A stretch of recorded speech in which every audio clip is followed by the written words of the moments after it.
Hi, fans of high quality entertainment. Just letting you know, I've got two YouTube channels in case you don't know. And I just posted on the other channel, uh, Larry Graves' Canadian Studmuffin, something that really irks me about musicians. It's something that they tend to do. So I hope you do check it out. So this video is on influential or groundbreaking albums. And I've made a list of 12. Of course, there's more than 12 albums, but this is just my own personal list. You might agree with some of them, you might not. And we'll see how it goes. And let me know other albums, besides the 12 I've listed, that you feel are, influential for music. Here we go. I'm going to move myself over. Woohoo!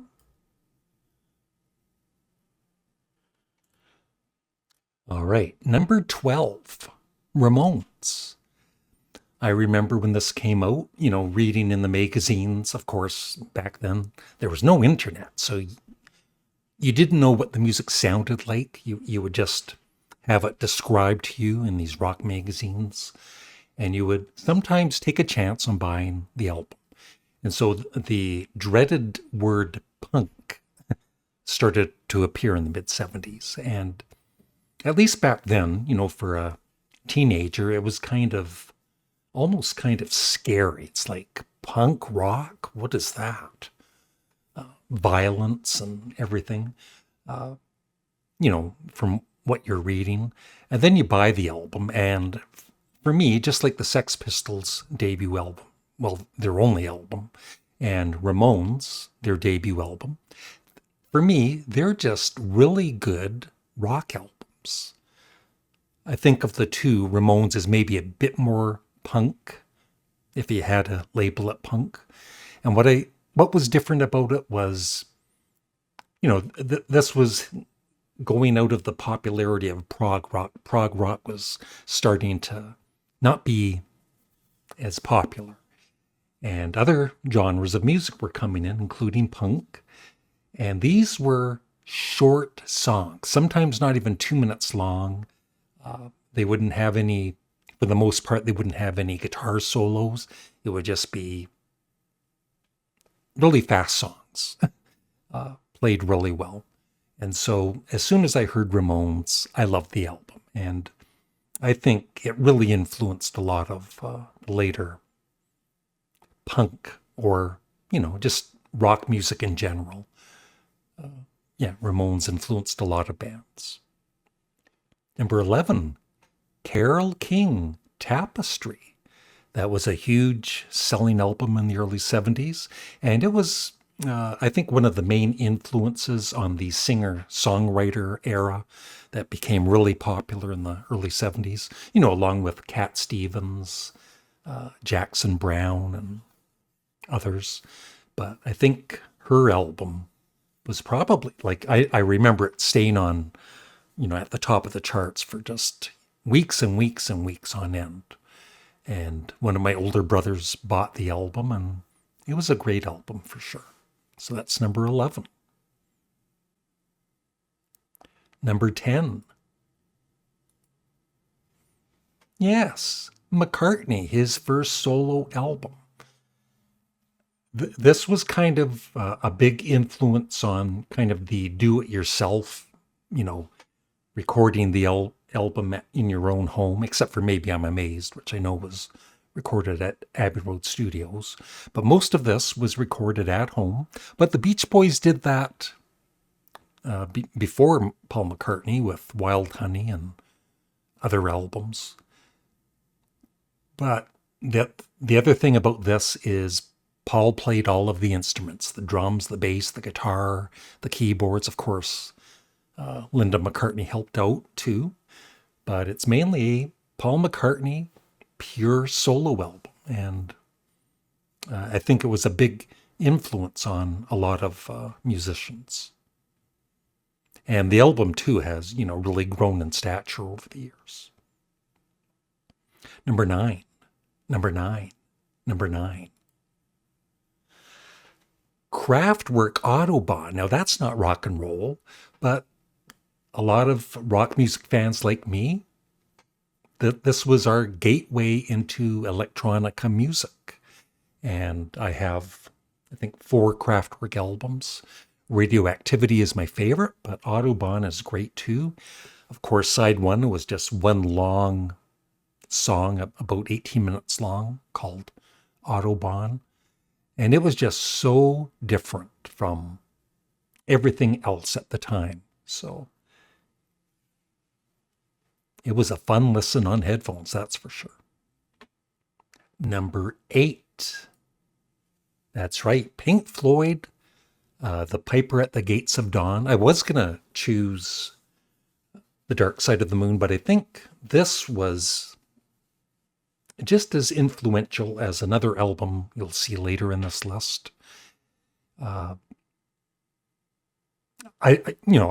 just don't think there was anything quite like it back in 1967, and it's still one of my all-time favorite Pink Floyd albums. Number 7. Tales from Topographic Oceans. This was the first prog rock album that was a double album, and it only had 4 songs. One long song on each side of the 4 vinyl records. And of course, not all Yes fans became fans of this album. Some are even struggling with it today that are Yes fans, like my buddy Steve. And it did take me, a few listens to really get it, to warm up to it. But it's one of those albums that don't give up on. If you're a Yes fan, keep listening, and hopefully after 10,000 plays, you'll get it.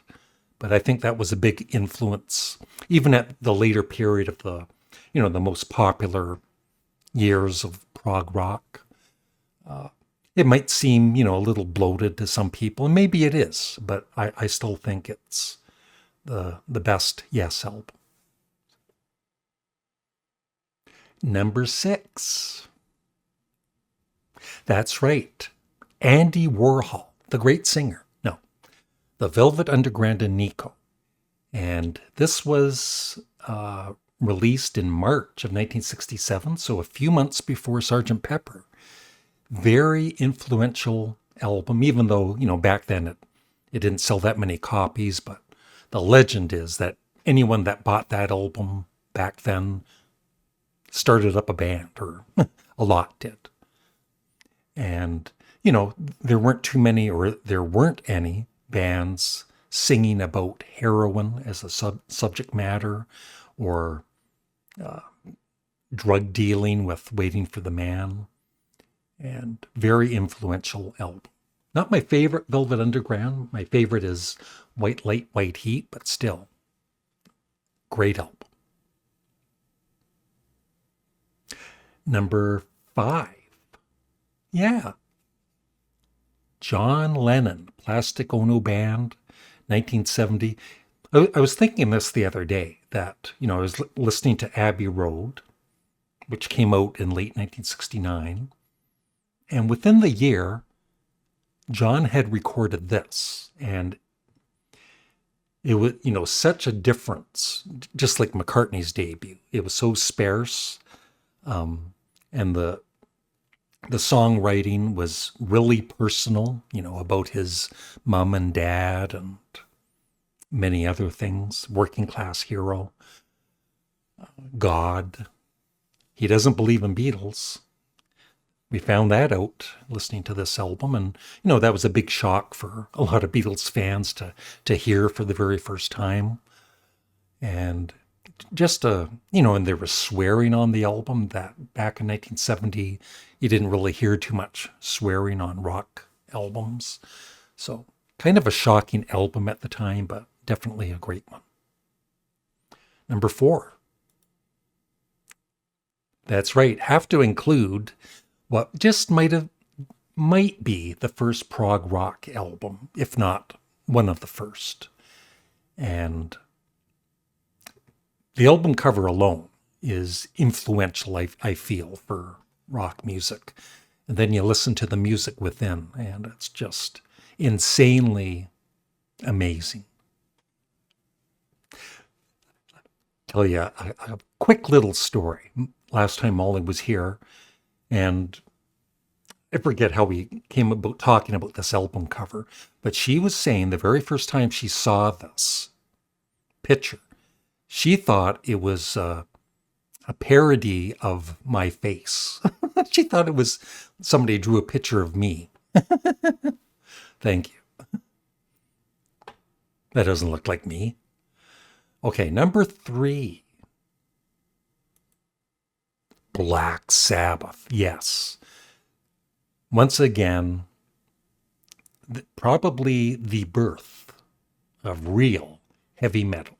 You know, there's going to be some people, of course, that disagree with that, but I really feel before Black Sabbath, there wasn't heavy metal. And, the evilness, even of the album cover, kind of scary. And so, big influence on heavy metal. Number 2. And speaking of 2, look, I've got 2 copies of Pet Sounds. That's how much I love the album. Yeah, it's really crazy how, the early Beach Boys were known for their surf songs and their car songs. And then it just kind of, not overnight, but it quickly enough changed where Brian Wilson was writing these really great melodies and some great lyrics, of course. Yeah, Tony Asher. I had to look up his name. I forgot his name. Yeah, lyrics by Tony Asher, and just some of it took me, a few years I always liked the album, but I think what really changed my opinion on it, I had this earlier. Yeah, this CD is from 2001, the complete album in stereo and mono. And it sounds great, even though it's upside down, right there. And so when I bought this, over 20 years ago, like I said, I did like all the songs, but it wasn't one of my go-to albums to ever listen to. And then I heard this, the 50th anniversary, and it's a remix, and it's also in mono and stereo.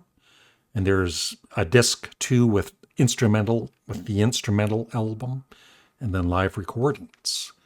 So this is the 50th anniversary of Pet Sounds. And like I said, I first heard it on Spotify, and that was the first time it clicked with me.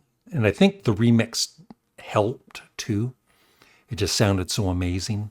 And so I highly recommend, if you've never heard the 50th anniversary of Pet Sounds, this is the one to get. And number 1 is Sgt. Pepper's Lonely Hearts Club Band. I think, with rock music, there was before Sgt. Pepper and after Sgt. Pepper. And it starts right away with that album cover, which is as influential to album covers as the music is within to music. And, the gatefold and the inserts and everything. I feel the most influential album of all time, and one of the greats. And that is it. So let me know if you agree with the ones I've shown, and also what are some other influential albums in rock that didn't make my list. Thanks for watching. Have a great day.